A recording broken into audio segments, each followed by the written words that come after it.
Hello dear student of class 8, welcome back to our YouTube channel Pathshala sir ji.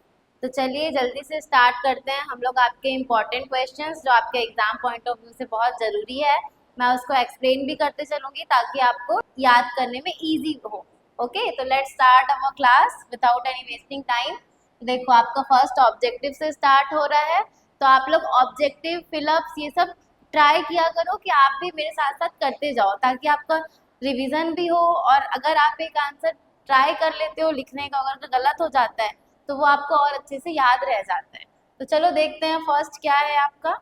What does not determine resources. Resources के base पे पूछा है, ठीक है। Okay, red colour तो नहीं यूज करेंगे। चलो देखते हैं क्या बोला है ऑप्शन ए में। क्वालिटी, प्राइस, क्वांटिटी और नन ऑफ दिस। तो क्या होगा अगर आप गैस कर पा रहे हो, अगर आप सी ऑप्शन सोच रहे हो तो ये आपका करेक्ट आंसर हो जाएगा। क्यों? देखो अगर आपके पास आपके घर में सैंड रखा हुआ है, बहुत सारा रेती रखा हुआ है बाहर, ठीक है, एक वो रिसोर्सेस है उसका जो वैल्यू है तो वो ज्यादा क्वांटिटी में रखा हुआ है। और अगर आपके पास 10 ग्राम सोना रखा हुआ है घर पे, तो उस दोनों में से आप वैल्यू किसका ज्यादा समझ रहे हो? गोल्ड का। तो क्वांटिटी मैटर नहीं करता, इसका वैल्यू मैटर करता है, प्राइस और क्वालिटी। तो ये दोनों होगा, तो ये क्या है, ये नहीं होगा, क्वांटिटी नहीं मैटर करता। तो क्या हो जाएगा आपका इसका answer? Option number C, quantity. Quantity ही एग्जाम में करना है आपको। ओके, नॉट लिखा रहेगा ना, नॉट डिटरमाइन रिसोर्सेज लिखा रहेगा तब। चलो नेक्स्ट देखते हैं आपका क्वेश्चन नंबर 2। इसमें क्या पूछा है? Vasco da Gama discovered the sea route from Europe to India. कब उन्होंने डिस्कवर किया था सी रूट, जो समुद्री रास्ते होते हैं ना इंडिया के लिए? तो उन्होंने कैसे, वो क्या करते थे, ट्रेवल करते थे समुद्री रास्ते से, वो ढूंढ रहे थे या ट्रेवल कर रहे थे, तब उन्होंने उनको इंडिया मिला था। और इंडिया में क्या था, बहुत सारे स्पाइसेस वगैरह मिलते हैं ना, मसाले मिलते हैं इंडिया में, तो उन लोग को यही चाहिए था। तो उन्होंने इंडिया फाइंड किया था सी रूट के द्वारा कि हाँ हम ये वाले रास्ते से इंडिया जा सकते हैं। बताओ इसका ऑप्शन क्या होगा? अगर आप ऑप्शन ए सोच रहे हो या किए हो तो ये राइट होगा। कब किया था उन्होंने? इन 1498 एडी। ओके, उस टाइम पे उन्होंने ये डिस्कवर किया था सी रूट। तो चलिए नेक्स्ट देखते हैं आपका 3 क्वेश्चन। इसमें क्या पूछा गया है? The English company force the farmer to cultivate what. जो इंग्लिश कंपनी मीन्स जो दूसरी कंपनीज यहाँ आके रूल करती थी, वो क्या कल्टीवेट करने के लिए फार्मर्स को फोर्स करती थी कि आप क्या ग्रो करो, अपने बेनिफिट का चीज ग्रो करने के लिए बोलेंगी। तो बताओ क्या? पैडी कल्टीवेशन नहीं, कॉटन कल्टीवेशन नहीं, पीनट, ये सब देखो ये पैडी खाने का चीज है, पीनट कॉटन इंडस्ट्रीज के लिए होता है। उन्होंने क्या फोर्स किया था? इंडिको। इंडिको क्या है?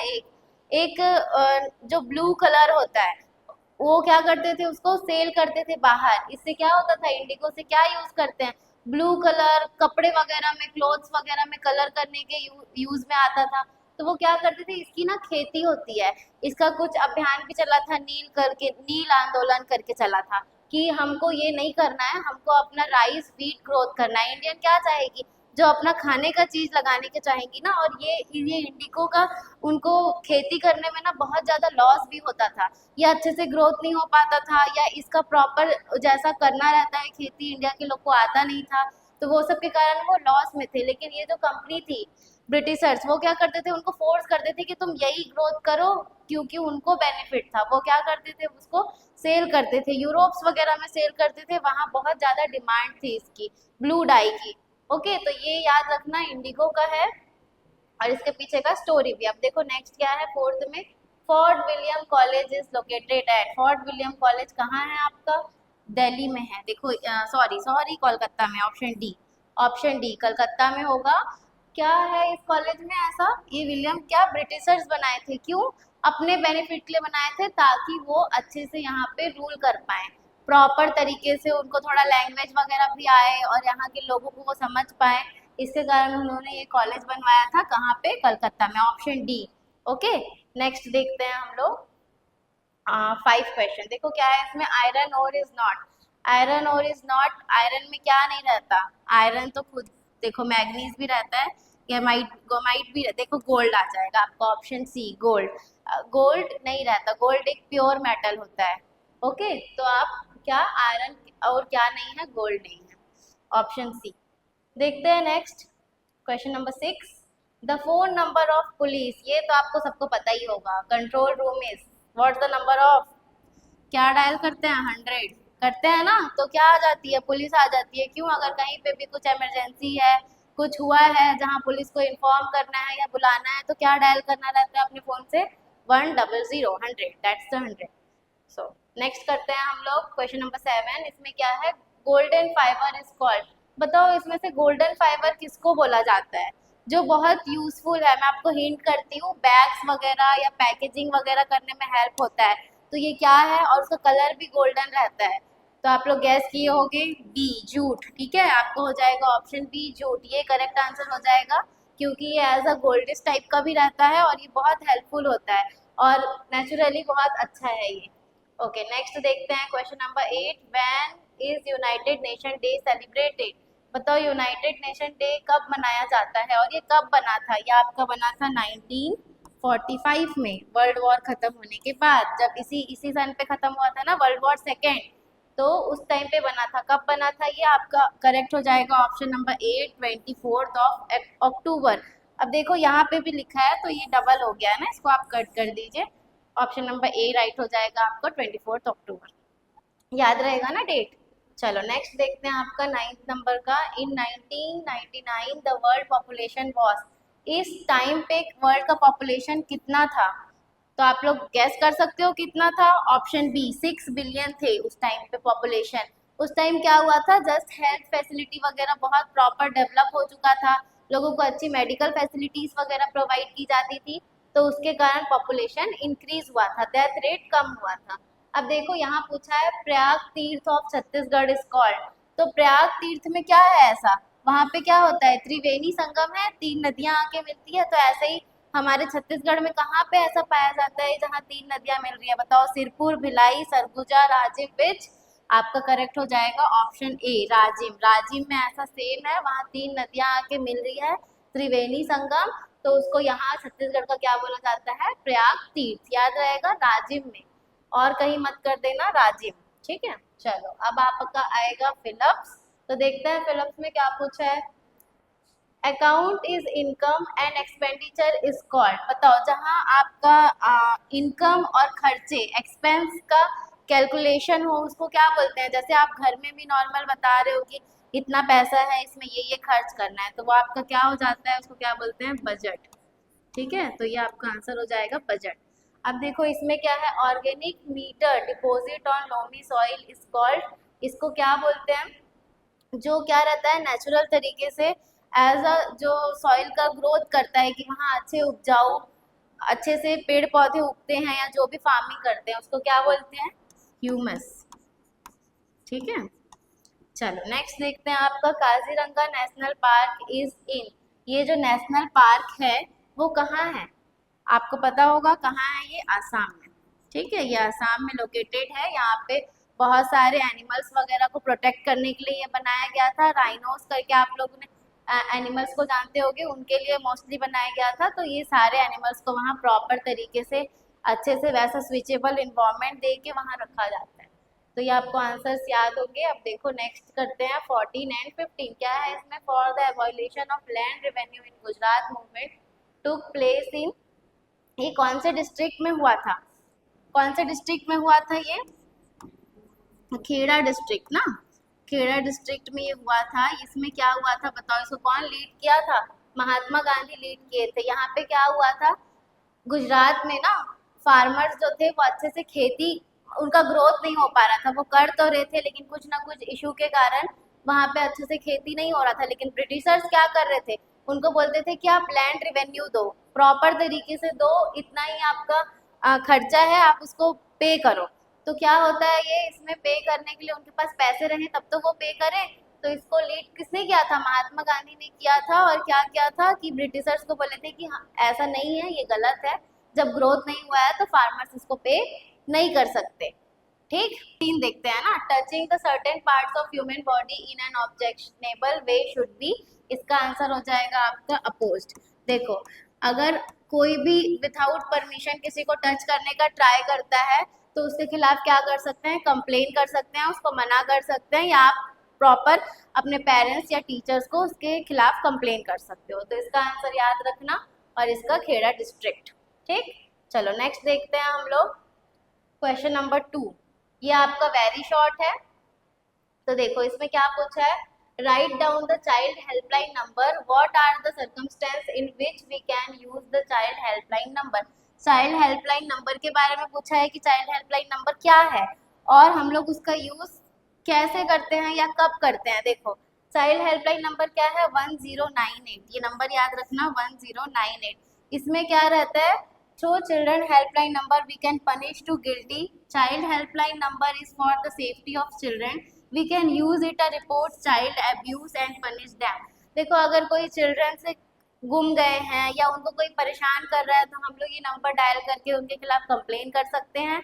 कोई भी पर्सन कर सकता है, अगर उनको ऐसा दिख गया, कहीं पे आपको दिख गया कि कोई बच्चा गुम हो गया है या कोई उसको जबरदस्ती कर रहा है, तो उसके खिलाफ क्या कर सकते हो, तुरंत कॉल करके इन्फॉर्म कर सकते हो इस नंबर पे और फिर वो आके उस बच्चे की हेल्प कर देंगे। ठीक है, तो ऐसा आंसर लिखना इसमें। नेक्स्ट देखते हैं आपका question number 3। Why are resources distributed unequally over the earth? इस रिसोर्सेज सारे जगह क्या सेम रहते हैं? नहीं, क्या रिसोर्सेज चेंज होते हैं। क्यों चेंज होते हैं? According to their climate, heights, ठीक है, अबव सी लेवल। देखो रीड करते हैं आंसर, सबका वेदर कंडीशन अलग अलग होता है, अलग अलग रीजन में अलग अलग वेदर कंडीशंस होते हैं, इसलिए रिसोर्सेज हर जगह इक्वली नहीं है, अनइक्वल है। अकॉर्डिंग टू वेदर, वहाँ का क्लाइमेट अलग रहता है तो वहाँ के रिसोर्सेज भी अलग होते हैं। अब देखो क्या है, the distribution of resources depend on various factors such as physical of nature of the places, the physical factors include terrain, climate, height above the sea level, etc. Since this factor vary, different parts of the world resources are what distribute over the earth। सारे जगह में देखो, राजस्थान में जैसे water का कमी है और आसाम वगैरह में क्या होता है, टी वगैरह अच्छा ग्रोथ होता है क्योंकि वहाँ मॉइस्चर वाला क्लाइमेट है, वहाँ रेनी सीजन ज़्यादा होते हैं। तो इससे आप रिलेट कर सकते हो, अगर आप चाहो तो इसमें एग्जाम्पल भी लिख सकते हो। चलो नेक्स्ट देखते हैं आपका question number 4। Tell modes of transport and communication facility did benefited Britishers. देखो क्या जो ट्रांसपोर्टेशन और कम्युनिकेशन फैसिलिटीज थी वो ब्रिटिशर्स को कैसे हेल्पफुल थी, वो क्या कर पाते थे, इससे इजीली कंट्रोल कर पाते थे। देखते हैं क्या लिखा है, Britishers got benefited with increase of transport and communication is that they stabilize the administration control to their own state, they facilitate with collecting the raw material and transportation of ready material, import and export were easy for them। देखो transportation से क्या होता था, जो भी वो यहाँ से रॉ मटेरियल अपने जगह ले जाना चाहते थे ताकि उसको पूरा फिनिश गुड में कन्वर्ट करें और फिर यहाँ क्या करें, ला के सेल करें, तो उनको ही इजी हो रहा है ना। उनके लिए कितना प्रॉब्लमेटिक था अगर इंपोर्ट एक्सपोर्ट का सुविधा ना हो। जो रेलवेज वगैरह उन्होंने डेवलप की, क्या वो हमारे लिए था? नहीं, उस टाइम पे वो उनको बेनिफिटेड करता था कि हाँ, उनको बहुत इजीली होता था कि वो सामान ले जाए और वहाँ से फिनिश गुड्स ला के यहाँ पे उसको हाई प्राइस में बेचे लोगों में। ठीक है, तो देखो इसका आंसर आप लोग ऐसे लिख सकते हो, बता सकते हो कि ब्रिटिशर्स के लिए क्यों काम का था और क्या कर सकते थे उन लोग। अगर कहीं पे रिवॉल्ट हुआ तो वो कैसे पहुंचेंगे वहाँ पे तुरंत अपनी आर्मी लेके कि कंट्रोल करने के लिए, तो ट्रांसपोर्ट फैसिलिटी रहेगा तो वो जल्दी जा पाएंगे, वहाँ कंट्रोल कर पाएंगे। चलो नेक्स्ट देखते हैं क्वेश्चन नंबर 5। इसमें क्या है, आपको फंडामेंटल राइट्स के बारे में पूछा गया है और क्या क्या है ये आपको, ये 6 राइट्स होते हैं, इसको आपको याद रखना है। For all round development the nation our constitution provide us 6 fundamental rights. Proper constitution को डेवलप करने के लिए और सबको इक्वालिटी प्रोवाइड करने के लिए 6 राइट्स बनाए गए हैं। देखो राइट्स टू इक्वालिटी मीन्स सब लोग इक्वल हैं। आपको क्लास में किसी को भी ऐसा ट्रीट नहीं किया जाता ना कि ये बहुत अच्छा है, ये बहुत गंदा है, ऐसा तो नहीं होता। सबको इक्वली पढ़ाया जाता है, सबको सेम चैप्टर्स पढ़ाए जाते हैं, सबका एग्जाम में वही रहता है। ऐसा तो नहीं किसी को इजी क्वेश्चन पेपर मिल गया, किसी को टफ मिल गया। ओके, देखो राइट टू फ्रीडम, आपके पास फ्रीडम है, आप जो चाहो बोल सकते हो, जो चाहे कर सकते हो, है ना। अभी आप बच्चे हो, अभी आपको अपने पेरेंट्स टीचर्स के अकॉर्डिंग करना पड़ता है, लेकिन फिर भी जो बाकी सिटीजन्स है उनको रहता है और आपको भी फ्रीडम ही है। ऐसा आप टीचर से क्वेश्चन आस्क कर सकते हो कि नहीं। अगर आपको ये राइट नहीं दिया जाएगा तो आप क्या करोगे, क्लासरूम में आप क्वेश्चन नहीं पूछ सकते हो। आप किसी को कुछ बोल नहीं सकते हो। तो ये राइट आपके लिए भी है, राइट टू फ्रीडम। अब देखो राइट टू अगेंस्ट एक्सप्लॉइटेशन, इसमें क्या है, जो जबरदस्ती किसी से काम नहीं करवाया जा सकता, जैसे छोटे बच्चे हैं जो चाइल्ड लेबर कराया जाता है, उनसे हम लोग जबरदस्ती काम नहीं करा सकते, ये क्या है, लॉ के खिलाफ है, इसमें पनिश हो सकता है। तो ये है right to against exploitation. Fourth देखो right to freedom of religion, आप किसी भी धर्म को फॉलो कर सकते हो, अपना जो रिलीजन है उसका प्रैक्टिस कर सकते हो, आप जिस भी धर्म के हो आप वो सेलिब्रेट कर सकते हो, उसमें उसको बता सकते हो लोगों को, ओके, उसके बारे में सीख सकते हो, ये आपका क्या है, राइट्स है। ऐसा तो नहीं कि ये धर्म वाले यहाँ नहीं चलेंगे। इंडिया कैसा है, एक सेक्युलर कंट्री है ना, सारे धर्मों को फॉलो करता है। अब देखो फिफ्थ में क्या है, कल्चरल एंड एजुकेशनल राइट, आपको एजुकेशन का राइट है।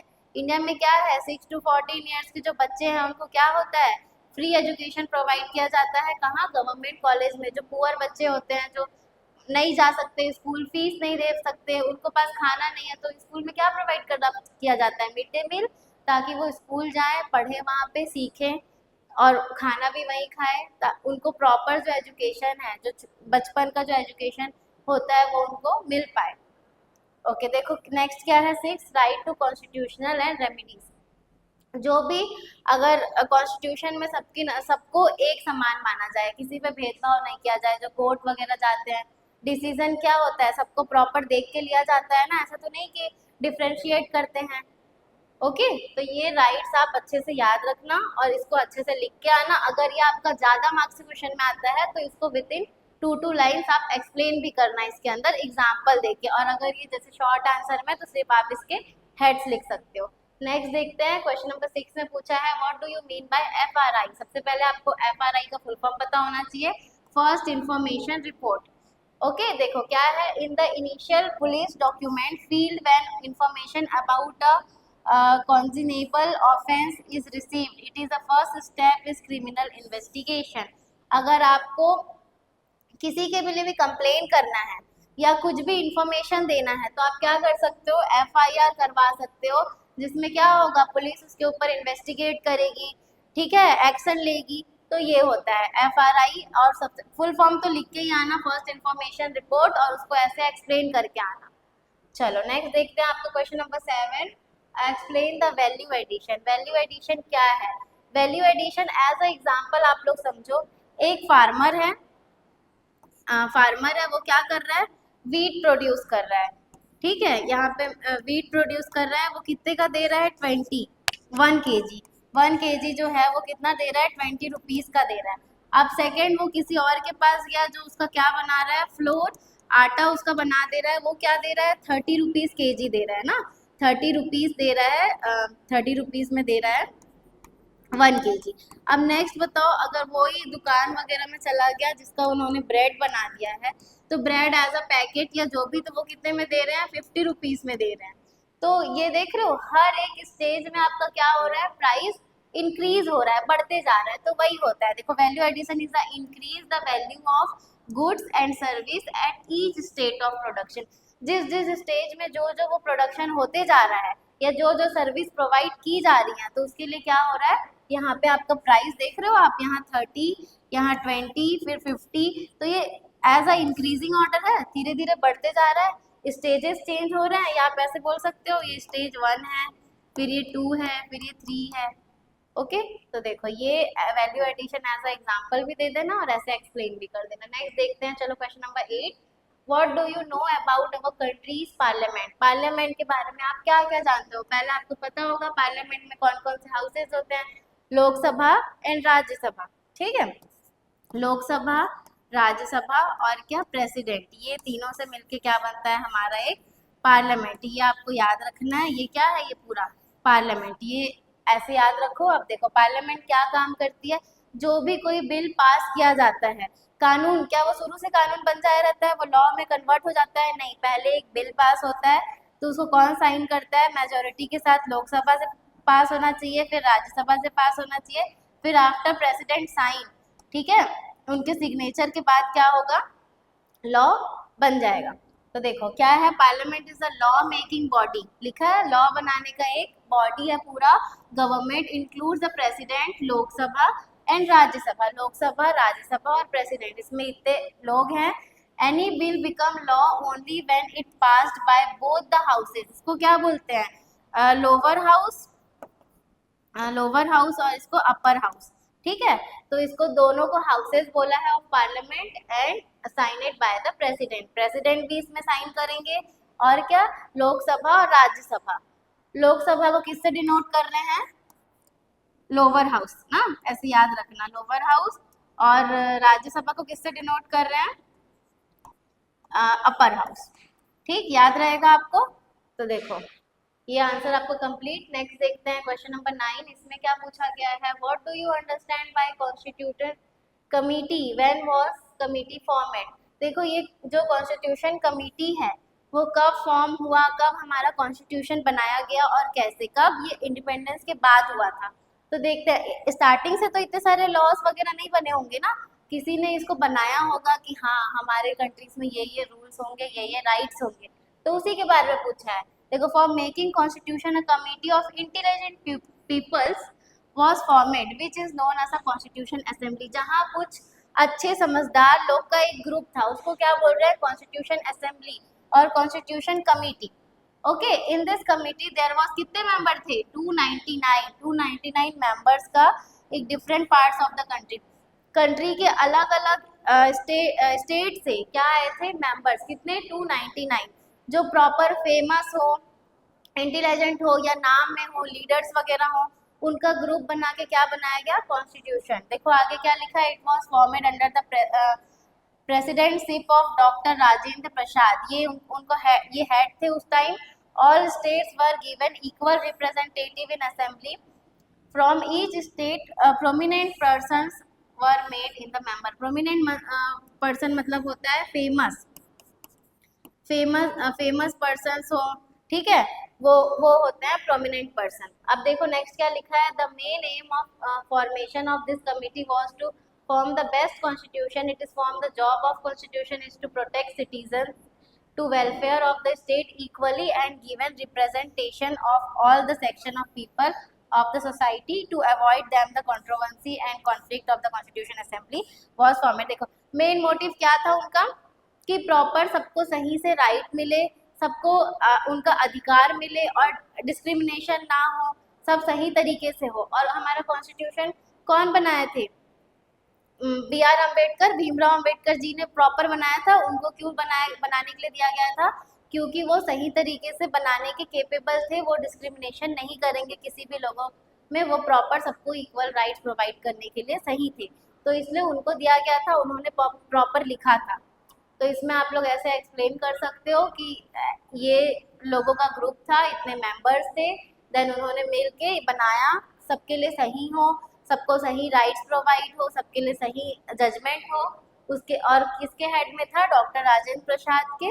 ऐसे आप लोग इसको एक्सप्लेन करके लिखिएगा। चलो नेक्स्ट देखते हैं क्वेश्चन नंबर 10, इसमें क्या पूछा गया है आपका, what was the assurance was given to Indian in the proclamation of Queen Victoria in 1858। देखो इस टाइम पे क्या हुआ था, ठीक है, प्रोक्लेमेशन मतलब क्या होता है आपका, अनाउंसमेंट, ठीक है, या डिक्लेरेशन, कुछ डिक्लेयर करना या कुछ अनाउंस करना या कुछ प्रोमिसेस वगैरह करना, वो होता है। तो इस टाइम पे, इस डेट में क्या क्या प्रोमिसेस वगैरह किए गए थे क्वीन विक्टोरिया के द्वारा, वो देखते हैं। देखो आपको याद होगा रिवॉल्ट ऑफ 1857 में क्या हुआ था, रिवॉल्ट हुआ था, तो मैं गलत लिख रही हूँ, 1857 ना, इस टाइम पे क्या हुआ था, रिवॉल्ट हुआ था, तब जाके ये डिक्लेयर की थी क्वीन विक्टोरिया का 1 नवंबर में डिक्लेयर की थी। क्या क्या चीजें की थी और इस रिवॉल्ट में क्या हुआ था, इस रिवॉल्ट में सारे लोग क्या हो गए थे, अगेंस्ट, जो ईस्ट इंडिया कंपनियां रूल कर रही थी ना, उनके अगेंस्ट हो गए थे कि ये लोग हम लोग का राइट्स छीन रहे हैं, हमारे धर्म के खिलाफ है। ऐसे उस समय क्या हो गया था, विद्रोह हो गया था। तो उसको शांत करवाने के लिए, लोगों को नॉर्मल शांत करवाने के लिए कुछ कुछ इन्होंने प्रोमिसेस किए थे कि अब से ऐसा ऐसा नहीं होगा। तो वही देखना है कि क्या क्या प्रोमिसेस किए। तो देखते हैं, देखो फर्स्ट पॉइंट में क्या है, in 1857 the British parliament passed an act which put an end of the rule of the company. उन्होंने क्या किया कि अब इस रूल, जो कंपनी रूल चल रहा था वो नहीं चलेगा और पावर किसको दे दिया जाएगा, ब्रिटिशर्स को। जो ईस्ट इंडिया कंपनी रूल कर रही थी ना, उसका रूल यहाँ पे खत्म किया गया। नेक्स्ट पॉइंट में क्या है, the control of British government in India was transfer to British crown. देखो यही मैं फर्स्ट लाइन में भी बोली, इस टाइम पे एक आप ये लिखना कि कंपनी रूल खत्म हुआ, नेक्स्ट लाइन में लिखोगे कि पावर किसको ट्रांसफर किया गया, ब्रिटिश क्राउन को। अब देखो नेक्स्ट देखते हैं, थर्ड पॉइंट में क्या है, the proclamation promise to respect the rights of the Indian prince kings. देखो जो राजा थे, जो प्रॉपर क्या करते थे वहाँ पे रूल करते थे, जो राजा उस समय तो राजा का राज्य चलता था ना, ऐसे स्टेट थोड़ी ना डिवाइड थे, तो वो क्या बोल रहे हैं कि ठीक है जो राजा लोग रूल कर रहे हैं हम उन पे इंटरफेयर नहीं करेंगे, वो उन्हीं का रहेगा, हम उनसे नहीं छीनेंगे, ऐसा प्रॉमिस किया गया। अब देखो फोर्थ में क्या है, it also promise to pay due regards to the ancient right custom of the people and follow the policy of justice. जो पुराना उनका धर्म या संस्कृति वगैरह चली आ रही है उसमें वो लोग इंटरफेयर नहीं करेंगे, आपको जो फॉलो करना है, जो ट्रेडिशनल फॉलो करना है आप कर सकते हो, इसमें कोई कुछ नहीं बोलेगा, ऐसा उन्होंने प्रॉमिस किया। क्योंकि ये भी उस टाइम जब विद्रोह हुआ था तो इंडियन लोगों को ये भी लग रहा था कि वो हमारे धर्म के खिलाफ हैं या हमको चेंज करना चाहते हैं, यहाँ का कल्चर ही वो चेंज करना चाहते हैं। और हाँ ये सही भी था, वो करना भी चाहते थे थोड़े हद तक का कि ये सब गलत है, उनको गलत लगता था यहाँ की चीज़ें, तो उसके खिलाफ भी ये रिवॉल्ट हुआ था 1857 वाला। तो देखो नेक्स्ट फिफ्थ में क्या बोला है, the proclamation of further declare that all will be qualified the enter the administrative service of the basis of their qualification. देखो इसका मतलब ये है कि जो गवर्नमेंट जॉब्स वगैरह होते हैं पहले उन्होंने सिर्फ अपने लोगों को रखा था, तो इसमें वो बोला कि ठीक है एग्ज़ाम लेके आएंगे प्रॉपर सबके लिए, और जो उस एग्ज़ाम को क्वालिफाइड कर पाएगा उसको हम लोग गवर्नमेंट पोस्ट में जॉब भी देंगे, तो ये उन्होंने डिक्लेयर किया। अब देखो लास्ट सिक्स्थ में क्या लिखा हुआ है, the post of governor general, और क्या है, पोस्ट ऑफ वॉइस रॉय। जो गवर्नर जनरल का पोस्ट था जो ईस्ट इंडिया कंपनी चलाती थी, ये क्या होते थे, उनके हेड होते थे, इसको क्या किया गया, कैंसल, इसको खत्म किया गया। अब एक नया पोस्ट इंट्रोड्यूस हुआ, किसका, वॉइस रॉय। ये किसके रिप्रेजेंटेटिव थे, ये ब्रिटिश कंपनी के, मतलब ब्रिटिश क्राउन के, जो वहाँ पे किंग या क्वीन रूल कर रही हैं उनके रिप्रेजेंटेटिव थे वॉइस रॉय, उसको बोला जाता था, उस पोस्ट को बोला जाता था वॉइस रॉय। ये किसके लिए काम कर रहे हैं, अपने ब्रिटिश क्राउन के लिए, और ये ईस्ट इंडिया कंपनी के हेड होते थे जो गवर्नर जनरल बोला जा रहा है। तो ये वाला आंसर बहुत इंपॉर्टेंट है, आप लोग इसको प्रॉपर अच्छे से लाइन टू लाइन याद करें, समझें और अच्छे से लिख के आना। ये वाला एग्जाम में क्वेश्चन पूछा गया तो आप इसको अच्छे से डिफाइन कर सकते हो, और ऐसे हिस्टोरिकल इंपॉर्टेंट क्वेश्चंस पूछे जाते हैं एग्जाम में मोस्टली। देखो नेक्स्ट देखते हैं, when were and by whose effort the first girl school open in India. India में पहले क्या था, लोग क्या सोचते थे कि लड़कियों को पढ़ने की जरूरत नहीं है, उनको बस घर का काम आना चाहिए, वो घर में ही काम के लिए सही है। लेकिन कब ऐसा हुआ कि गर्ल्स को भी स्कूल भेजा जाने लगा, या फर्स्ट टाइम उनको ऐसा किसने सोचा होगा कि लड़कियों को भी पढ़ना चाहिए, वो भी पढ़ सकते हैं। देखो किसका नाम दिया हुआ है यहाँ पे, ईश्वर चंद्र विद्यासागर। इन्होंने सबसे पहले क्या किया, लड़कियों के लिए एजुकेशन प्रोवाइड किया, स्कूल खोला। ये क्या चाहते थे, इन्होंने कहा पूरे सोसाइटी के खिलाफ जाके इन्होंने क्या कहा कि नहीं, अगर कंट्री को आगे बढ़ना है तो गर्ल्स को भी एजुकेट होना बहुत जरूरी है। तो देखो क्या हुआ, the first girl school was opened in 1849 in Kolkata. देखो Calcutta, the effort of Ishwar Chandra Vidyasagar ji, इनके कारण गर्ल्स को एजुकेशन सबसे पहले मिलना स्टार्ट हुआ। कब ओपन हुआ था, 1849, ये याद रखें आप लोग। और क्या, कलकत्ता में ना, कलकत्ता में इन्होंने पहले ओपन किया है स्कूल, जहाँ पे उन्होंने ये स्टेटमेंट दिया था कि उनको भी पढ़ना बहुत जरूरी है कंट्री को आगे बढ़ाने के लिए। अब देखो आपका ये क्वेश्चन में क्या है, question number 12, how should we behave with the third gender. देखो, we should give full respect to the third gender, we should not make any discrimination with them, always we should help them। As a example आप लोग समझ सकते हो, जैसे आपके class में आप किसी को बोलोगे कि नहीं तुम अलग हो, हम तुमसे बात नहीं करेंगे, या उससे फ्रेंडशिप नहीं करोगे, उसको अच्छा नहीं लगेगा ना, उसको अच्छा ट्रीट नहीं कर रहे हो आप। तो एज अ, जैसे थर्ड जेंडर के साथ भी हमको रिस्पेक्टफुली रहना चाहिए, उनका रिस्पेक्ट करना चाहिए एज अ ह्यूमन बीइंग, वो भी इंसान है और हम भी इंसान हैं, तो ऐसा डिस्क्रिमिनेशन नहीं करना चाहिए। उसके बारे में इस आंसर में आप लोग लिखोगे। चलिए तो ये आपका था आज का लास्ट क्वेश्चन। हमने आज जितने भी इम्पोर्टेंट क्वेश्चन किए आप उसको प्रैक्टिस कीजिए, रिवाइज कीजिए, और आपने पूरा यहाँ तक क्लास किया है तो आपका एग्जाम में स्कोर इम्प्रूव होगा।